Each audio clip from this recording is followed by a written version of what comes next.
Gaurav Sawant, my colleague, is now joining us. Gaurav, I'm going to take the same question with you.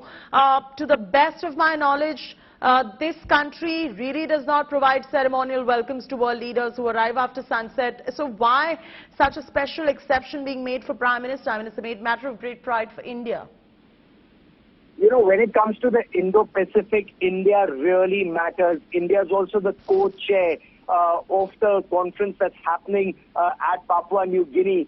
And this is one region where India, in the times to come, will be playing a very critical role. If you notice the images, just as Prime Minister Narendra Modi landed, the respect that was shown and traditional Sanatan respect that was shown by the Prime Minister of Papua New Guinea, who bent down and paid his respects to Prime Minister Narendra Modi. The fact that India, the United States, Australia and Japan, Quad countries, have such a critical role in ensuring that, one, these smaller island countries do not fall prey to China's debt trap diplomacy, to China's military tactics and maneuvers in this area, and the fact that India plays fair with the entire world. Chetty, you and I have reported in the past on how when the world was suffering COVID and no one was giving vaccines to a number of countries, they were coding vaccines.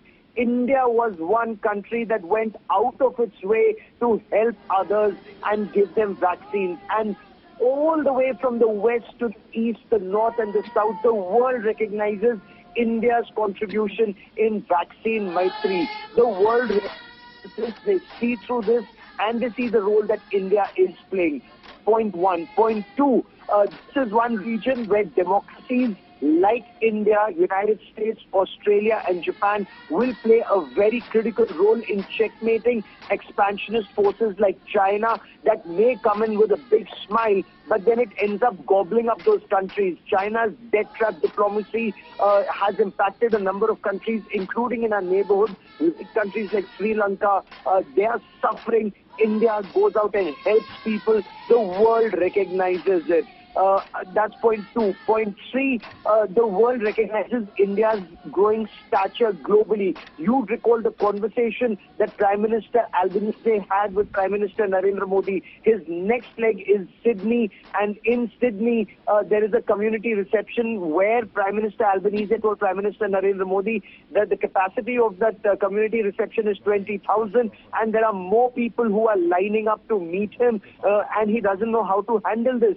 This is exactly what President Joe Biden told Prime Minister Narendra Modi, that you are coming to the United States of America next month in June on a state visit, and the number of people who want to be a part of that dinner with Prime Minister Narendra Modi and President Joe Biden. President Joe Biden and his team are unable to handle the requests that are coming in. So this shows, one, the country's stature, two, the Prime Minister's popularity internationally, that President Joe Biden said, I think this is time that I should take your autograph. So this is really huge as India's stature rises globally, Chetty. All right. Gaurav, very interesting. You mentioned these points and put perspective right there of India's stature globally, and this is one such example. But coming back to this particular meeting, Gaurav, there is bilateral engagement that's been planned. What's on the schedule?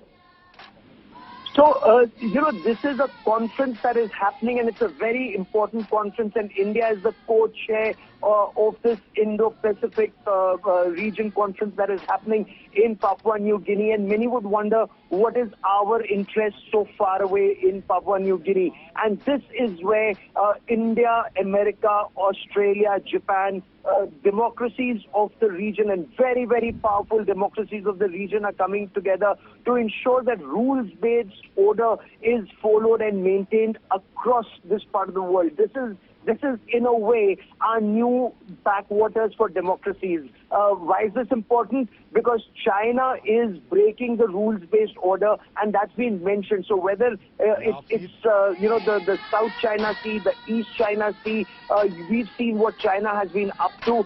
And it's trying, whether it's Solomon Islands, the military alliances that China is trying to forge, or trying to trap countries in get trap diplomacy, initially giving them a lot of money and then taking exorbitant interest rates, and when those countries are unable to pay, gobbling up their land, it impacts security of the entire world.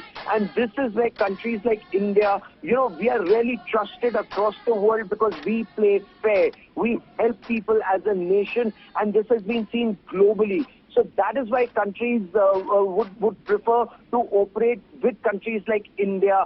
Our diplomatic heft, Japan's diplomatic and economic might, Australia's reach and America's clout. When four powerful democracies come together, it makes a major impact globally, and that's exactly what we're trying to do. The fact that we're also co-chairing such an important session in the Indo-Pacific, it just goes on to show that India's committed to ensuring that there is rules-based order that's followed internationally in the entire Indo-Pacific region, Chaiti. Could you also tell us a little about the FIPIC, or the Forum for Indo-Pacific Islands Cooperation, for the viewers who do not know about it?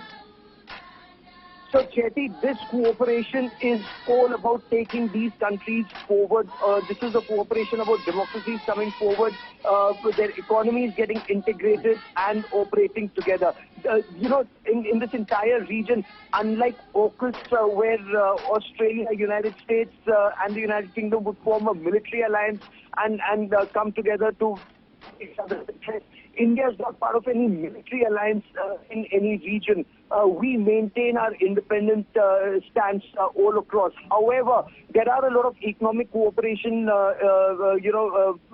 efforts that are being taken all together in this region and across. So India's association, if we were to come closer, with ASEAN countries, India's cooperation with Japan, India's cooperation with other countries, and then going deeper in Indo-Pacific, will have a major impact in the times to come, Chaiti. All right. Thanks so much, Gaurav, for joining us with those details.